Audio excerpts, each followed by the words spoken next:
All right. Thank you so much for tuning in to another episode of Untherapeutic. I'm super excited today, not only about the topic, but the guests. And so I can't wait for you guys to hear everything that she has to say on this subject, because today we're talking about closure in relationships. And anybody who's been in a relationship understands how important it is. But what exactly is closure? So we're going to dive into this topic a little bit more on this episode. But first, let me introduce my guest, Nettie Jones. I'll let you describe, just tell everybody who you are, what you do, and how you even came into this work as a therapist.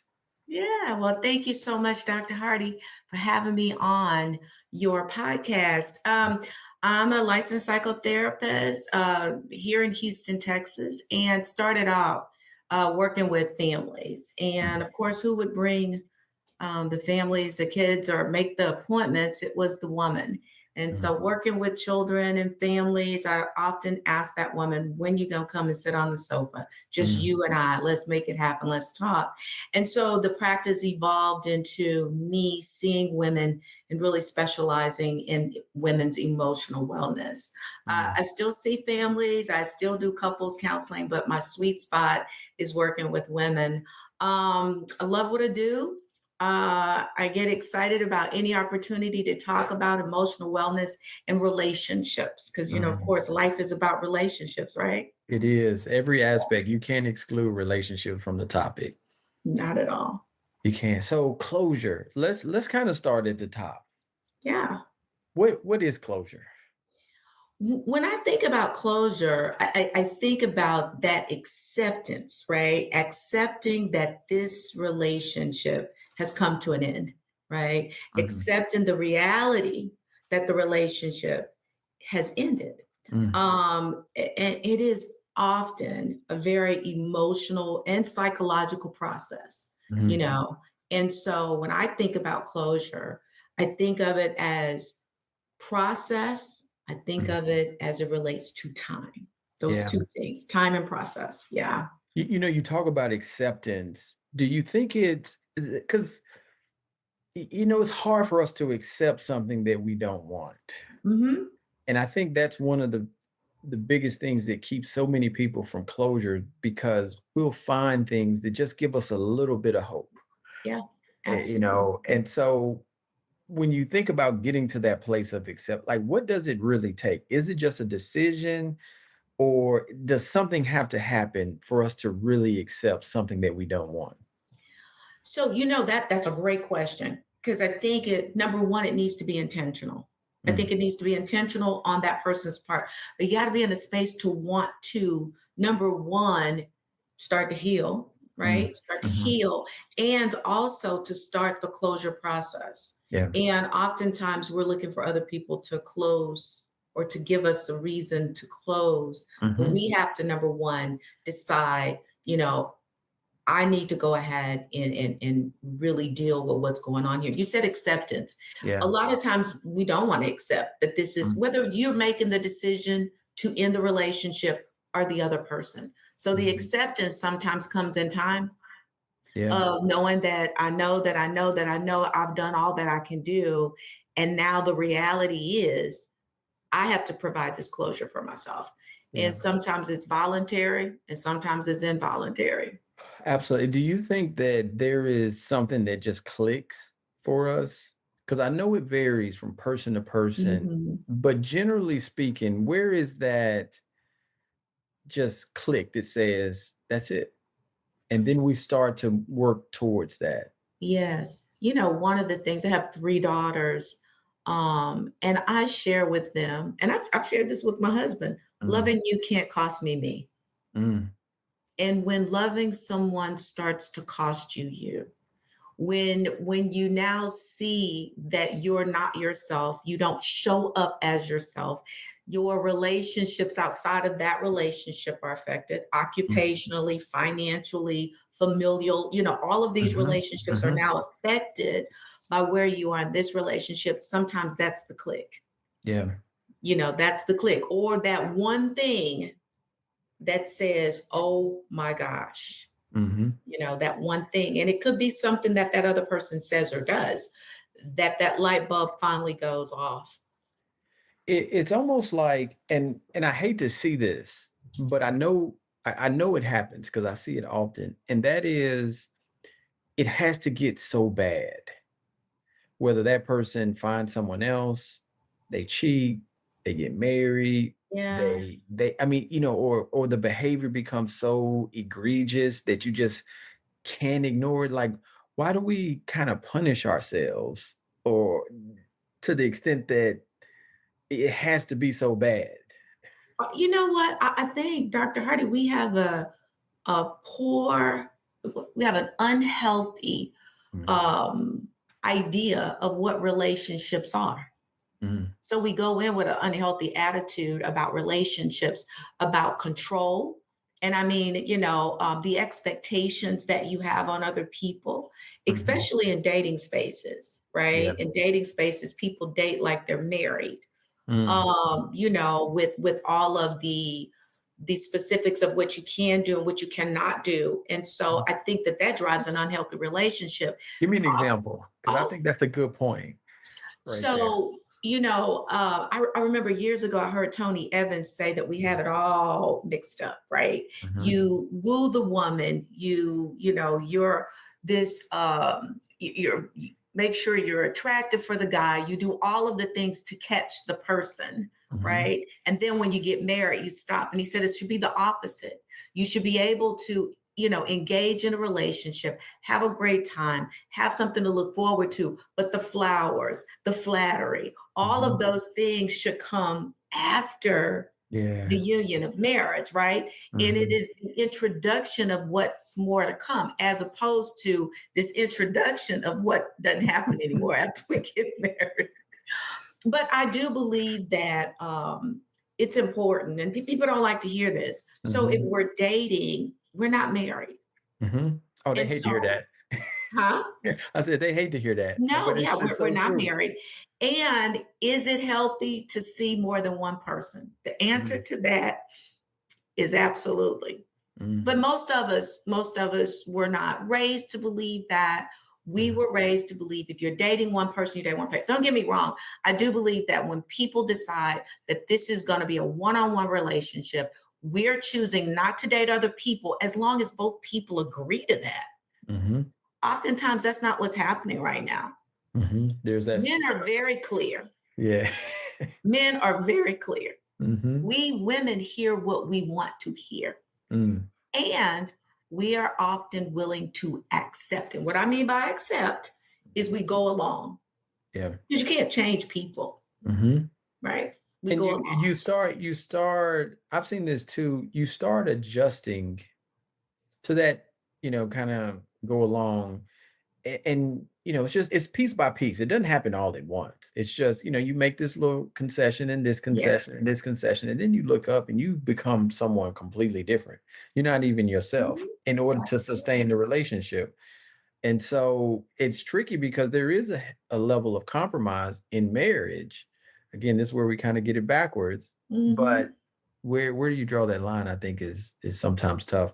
When you think about this, talking to different people, and let's just say you both have made the decision to date exclusively. Mhm. Do you think you have to have closure on your past relationships in order to successfully move forward? Absolutely. I think it's helpful. In Okay. an ideal world, yes. Unfortunately, that's not what happens. And sometimes people don't recognize that they've not really processed and sat with themselves, because I believe that's a part of the closure, is to Mhm, sit with yourself, right? Accept what is going on. In other words, this relationship for me has to come to a close, or it has come to a close.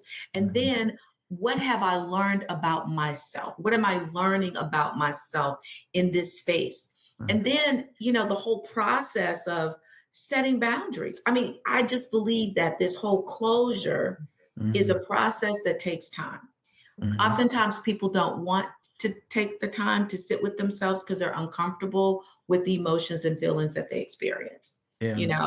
And so what they do often is to get distracted Mhm. by seeing other people. It takes their mind off of it. They don't have to focus on anything, Think and about none of it. Yeah. there you go. And so it Mm, just kind of follows you along until, something happens. And then now you're dealing with something from a previous relationship that you mm, did not resolve with yeah. yourself, and you're bringing it into a new one.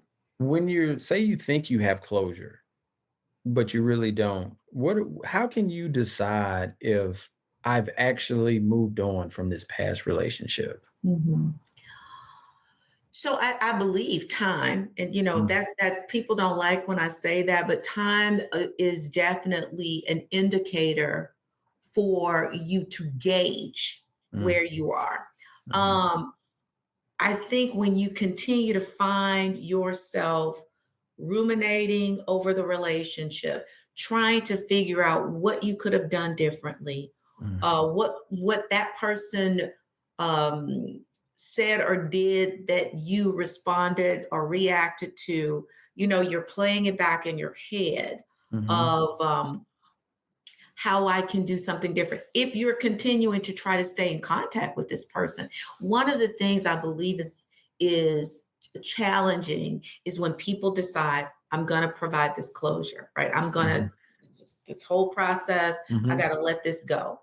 But for whatever reason, but we just gonna remain friends. We're gonna remain friends. I was gonna ask you that. Can you really have closure? Because what people will say is we're just friends. I don't feel that way about him or her. Can you really get to a place of real closure and still remain in contact, even if it's just on a platonic level? I think that's a very difficult thing to do. Mm. I think it sounds great. Yeah, oh, it sounds great. Yeah. But I I think it sounds real good, but Are I we think just it's friends? difficult. I think it's very difficult to do. Mm, And so now don't get me wrong, I maybe in time, mhm. again, Time, yeah. years down, I say years, but whenever in time, but I think closure comes in time. And I think healing is an intentional act, Mm, and mhm, so when you were talking about moving on to another relationship without closure from another, can that be done? Yes, people do it all the time. Is it healthy? Probably not the healthiest. mhm, However, it may also be an indicator that, hey, listen, I've not really had any closure. I need to really work on this. mm, And that's where you and I come into play. When a mhm, person recognizes, I thought I had really gotten past this, but I'm not. mhm. So it could be old emotions and feelings that surface, um, that are starting to affect how you look at the current relationship you're in, or it directly affects how you interact with that person. So I think those are indicators when you can't, kind of shake that person. And then Yeah. when you find yourself in a relationship and these issues surface again. So I think And those are kind of indicators. it's tricky because, you could think that you've moved on, and then something happens, and it almost takes you back so Yeah. much, Yeah. and that's the tricky thing, and I know, I hate when people ask this, but I understand why they ask it, because they're looking for a marker. Hmm. Well, how long should I date them? How long does it take? Hmm. Are there any general rule of thumb when it comes to how much time does it take to really move on? Well, that is a great question. I think it's subjective, Mm, mhm, and I think it's based on the personality of the person. Now, mhm. people will say they moved on and they maybe they have not honestly moved on. But I do believe it is, again, you got to be intentional about this, Yeah, because you to just push it to the side and not address it, it doesn't go anywhere. yeah, It just sits there. And so if you're not careful, you compile other things on top of it and it gets bigger and bigger and bigger. And then you're just a hot mess. mhm. Um, but I don't know that I don't know that you could put a time on that. People always want to put time on things. They do. And so I share, it's your life. If you want to Mhm, give yourself these benchmarks or these timetables, then you can, guess what, change it. So if you say 6 months, I'm gonna give myself 6 months. Okay. Well, at your 6 months marker, if you're not there, extend it to 8. Mm. I mean, just Yeah. be gracious with yourself if you have to have a time period. I Yeah. like you understand how people would say things like, at this point, I should be over it. That I should be over it. Hmm. Yeah. And they feel like they are over it because they should be over it when in Yeah. reality you're Yes. not. Yes. And Hmm. closure, there's also this grief Mm. that's associated with the ending of any relationship. Yeah. Grieving what you thought the relationship could be, the Hmm. ideal of what it was with the narrative you created in your Yeah. mind, as opposed to the reality of what Of what it was. Yeah. absolutely. And then grieving the emotional attachment that you've had. That's why it's important to sit with yourself and go Hmm. through this process of closure. When you say sit with yourself, what exactly does that look like? Yeah. That the relationship you have with yourself is the most important relationship you'll ever have. That Hmm. is the one relationship that is most neglected. Mm. And oftentimes, we know the answers. We Hmm. know the answers to the questions. We Hmm. just don't like it. Hmm. And that's where I often think about the mind and the heart. Yeah. The mind tells you exactly what you Oh, it should does. It do, does. but the heart is what you want. And Hmm. to reconcile that, it is difficult for some people, but sitting with yourself is being just truthful. And I don't have the formula for life, but I ask clients, what is factual and what is true? What's your truth? Two plus Hmm. two is four. Now somebody might debate that, but Yeah, of course, we're gonna go especially in with two today's plus time, two is somebody's four. gonna say, "Well, technically, Right, right. Two plus two is four. That last is time I what is checked." true. And what your truths are is what you've experienced. So if Mhm, you look at what is true in this relationship, what occurred, what you know occurred, that is the truth, and mhm, what you experience. And based on those two things, you make decisions for yourself. You sit and say, this is what happened, mhm, and this is how I experienced it. That's sitting with yourself. And the yeah, decision I made doesn't feel good, but on an intellectual level, I know this is the best thing for mhm, me. mhm. You see people almost make other people responsible for their closure sometimes. Absolutely. Why Absolutely. don't she just let me go?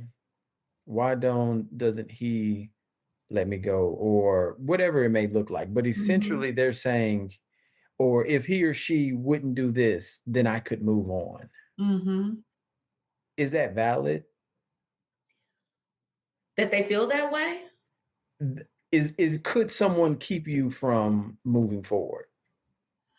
If you allow them to. Mm. We always have the power, with the exceptions of, people that are in, harm's way, Oh yeah, where absolutely. Yeah, yeah. domestic, Barring outside of someone that, literally. yes.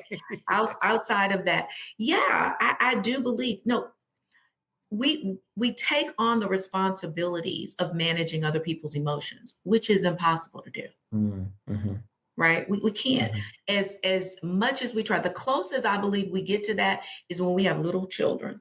mm, mhm. And then they get a little older and we Yeah. recognize, I cannot manage his or her behavior and their emotions, right? No. So what makes us think that we can manage adults? And Yeah. why would we want the task to Mm, be responsible for somebody else's emotions?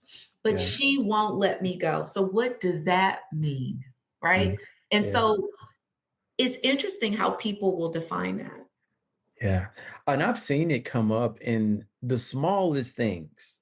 The smallest things, someone Mhm. sends a text message and they say, "Well, you see, they won't let me go." Yeah. Or it could be they asked about me. I mean, Yeah. because we're looking to Yes. confirm what we Yes. want to be true. Yes, yes, yes. And that goes back to, another person providing the closure for you. Yeah. Um, What are your thoughts on blocking someone? Well, you know what? I know I just went all the way No, left, no, but no, no, no, no. but Well, this well, you know comes what? up Let me more than say this. Well, whatever, because I do believe, that to me that's a little extreme. okay. However, I do believe if you feel that you cannot exercise some level of self-control, if that person is reaching out Mhm. and you've asked that person not to because you need time, Okay. right? And they're not honoring that, that might Mhm. be a boundary you set Mm. Should you ask the person for time, or should you just as it relates do to. you? Like, should I say, "Hey, you know what? I'm trying to get over you. I would Mhm. appreciate if you didn't reach out to me." Yeah, that would be that would be the ideal, but every relationship is so very different, Yeah. and I believe half the half the time the conversations you're having, you've had numerous times before. That's a fact. And so being very clear what closure means. And again, sometimes it's voluntary and then sometimes it's involuntary, right? In other Mhm. words, you're forced to make this decision. But it is a process. And what people do is they leave a window open. And I Mhm. do believe that if you're going to do this thing, you don't need to have contact with that person. Mhm. I agree. I agree. It's almost like we say one thing, but there's still a part of us that doesn't want it to be true. So you kind Mhm. of leave that window open just in case. Yeah, yeah. Because you're not ready. Yeah. And so that's and of course, we say it all the time. It's Mhm. like, well, I just want to meet him one more time, Mhm. or we need to talk face to face. Mhm. Well, again, like I said earlier, 9 times out of 10, the conversation you're going to have with that person, you've Mhm. already had it several times. Yeah. And Why do so, we do that though? Because you're right. People, well, I just need this one last conversation. If they would just answer this, I just want to mhm, understand why. It's like a million different things that we kind of bank on giving us the closure that we think, and yes. it never works. I've never seen anyone say, you know what, after that conversation, I can officially move on. It may last maybe for a week or so, but Hmm. fundamentally, there's Hmm. another question that comes Yeah. up based on the answer. So, my thing is why questions only lead to more why questions. At Mhm, the end of the day, you start off with the why. And then it's like, well, why didn't you say that? Well, mhm, why didn't you, And mhm, so you still walk away with an answer that gives you no resolve. mhm, I believe people look for others to give them something for closure because they're looking for hope. I don't think they're looking for closure. I mhm, think they're looking for hope, mhm, right? So mhm. if he meets me or if she meets me, Yep, that's the hope in that's the itself, hope. Yeah. but this is the deal. When you've decided that this has to end, I don't know that you need to go and explain all of these other things outside of both of you having this conversation that, the relationship, I don't think we can move forward. I don't know that this is healthy for either one of us. And so we got to break up. However, that last conversation. And so can we talk about it? Well, the answer is no. Mhm, And that's difficult for a lot of people. A lot of people are able to do that when they're angry or mhm, upset or mhm, frustrated. But when you are calm and mhm, you've had an opportunity to think about things, it is a little bit more difficult. People want to have a little bit more dialogue. They yeah, want to understand a little bit more. They're hoping that you can give me something that I did not know about, mhm. or what else can I do to make this right? Make this right, yeah. And do you think it puts them at a disadvantage? So let's just say everything is going right, technically. A couple bumps here or there, but for the most part, say the relationship is good and then it ends abruptly. Yeah. And this person is left with so many lingering questions. Did something Mhm. go? Did something happen? Did I say Mhm. something like I almost feel like it's harder for that person to get closure because they can't necessarily put their finger on Yeah. something wrong. Yes. Well, the other part is we create this narrative, right? We create Mhm. the narrative based on just what we see. To your point, everything's going well.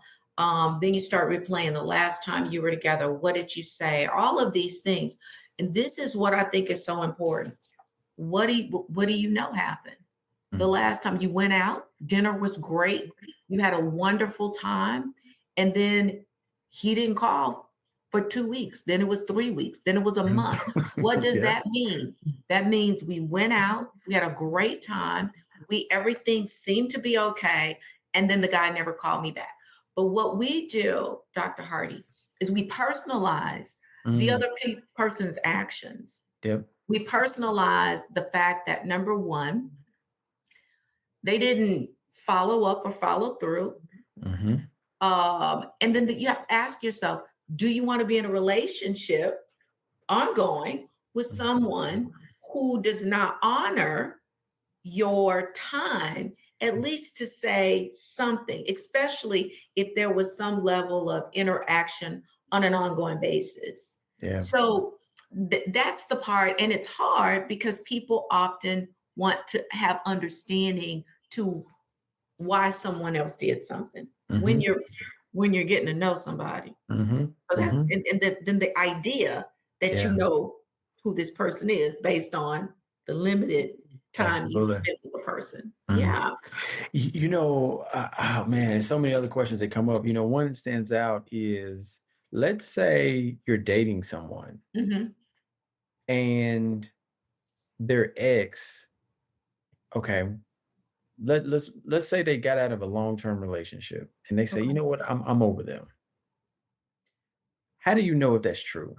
What if you have suspicion Mhm. that this person still has feelings for their ex? How do you truly determine if they've closed that chapter? You know, that's really a hard question because people Mhm. show you who they want you to see. Mhm. Um, and then oftentimes the relationship that's ended may still be lingering in some level, some dynamics. Talking Mhm. about closure. Maybe the person that's now dating you has felt like they've had some closure, but they feel like the other person has not had closure. Mhm. So Mhm. they want to be respectful and because they do care, Mhm. right? So there's really not closure because now guess what? You're entertaining Mhm. this. But then you want the current person to understand Mhm. that, y'all not together anymore. We're not seeing each other, but I just, she's having a hard time with it or he's having a hard time with it. Mhm. And it's hard because it's not like you get both people in a room and had this conversation. Right. So Well, you're you only know what? getting Well, this is what I share with some clients. I'm like, well, yeah, because when you go and you talk about the ex, Mhm. that's kind of like bringing them to dinner. Mm. It's Yeah. like, Tom, this is Paul. You're introducing them Let's to sit your down and have a conversation about yeah, to all the your work. to Yeah. your dinner or whatever. But yeah, how can you really tell? I think in time. I Right. think there is a healthy respect for other people. And I think there is something to be said about a person who can end a relationship and still feel that the person they hold the person in high regard, Mhm. right? But Mhm. in a way that the person that they're currently seeing does not, feel that they are continuing to entertain this relationship. Now, the other part of that Mhm. is the person that you're seeing, how secure are they with With themselves, themselves, yeah. not with the relationship, but with themselves in this space. And so that's where it gets really, really tricky. It does get tricky because I'm thinking, even if there isn't any direct communication, say there's nothing, outside the bounds, Mhm. but a part of you questions like, but are you really over your ex? Even Yeah, if it's just how you talk about them, it's like with, just, sure. oh man, so and so. I mean, I remember. Yeah. Well, I think that number one, true emotions just don't fade, right? Mm, I think when you love a person, you love a person, but you can also recognize that that relationship is not healthy or that relationship just doesn't work for you for whatever reason. mhm, And so it's almost like, are you over that person? Maybe over the fact that there was a relationship with that person, but still have a space, a special place in your heart for mm. that person. And it's not nurtured, it's just there, Yeah. because You think your current partner wanna hear that? well, probably not. No, no, I'm Probably over not. her. I I just mean, have a the truth special is, place in my heart for her, yeah, well, there are those situations where you say, "Hey, look, I wouldn't say that she's the one that got away to the one you with. I wouldn't do I wouldn't that." say that, yeah. But I'm just saying, I do believe that we have to be realistic Mm, about how we feel about people, and people come into your life and they make an impression, and you do have emotions and feelings. yeah. The one of the things I think is that the example I give is like, remember that high school sweetheart, Mhm, and the love of your life at the time. mhm. And so fast forward, you go on, and you think fondly of the love of your life.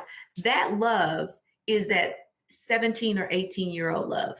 Mhm. It is not this 50 something year Grown. old love or whatever, right? And you've not nurtured it along the way. So that's the part where I remember when Facebook first came out and Mm, all this other kind of stuff, people getting in trouble, mm. connecting They with they their still they exes, still get in with their trouble. high school, yeah, with their high school sweethearts, Uh-huh. thinking that they still Yeah. 17. Uh-huh. "Hey, what's up?" Mhm, Right, right, right. The love of my life. Yeah, when life wasn't lifing. And mhm, so that's the part about a love that's it's a spot in your heart. It's mm. not nurtured, but it's still there. Yeah. And those are feelings and emotions that we just don't wipe away. Mm, It's, I don't know, I think it's not reasonable to believe that the encounters you have with people, especially when you spend years, that mhm, all of a sudden this is wiped off mhm. when you in And a relationship. yeah. I think it changes over time. Absolutely. And to your point, I think overall we have to mature to a level that we can see that. But Yes. that don't mean you need to be nurturing it and or romanticizing the idea of kind of where y'all were when you were 17. But the truth is, for whatever season of life that they were in, you can appreciate that for what it was. So Yes. Yeah. I mean, it's a part of who makes you who you are today, right? yeah. Yeah. Now if you ask my wife, I'm gonna be like, man, no, they ain't got no play. They ain't got no play. Who? I know. Yeah. No, I ain't thought about them in 10 years, so Yes, of course, absolutely. Or you that's for see them at the everybody else. reunion. Yeah. Yeah, like, "Who? I ain't know they were still alive." Yeah. Right, So, right. yeah, that's not true for me. Nettie, I appreciate you so much. Where can people find you online, and connect with you? Yes, go to my website, nettiejones.com. Of course, you can Alright. always email me at nettie@nettiejones.com. Awesome. Thank you so much for being here today. I can't wait to share this with everyone, and for anyone listening, make sure you check out some of the other episodes on Untherapeutic. Thanks, Dr. Hardy. My Awesome. pleasure. Thanks.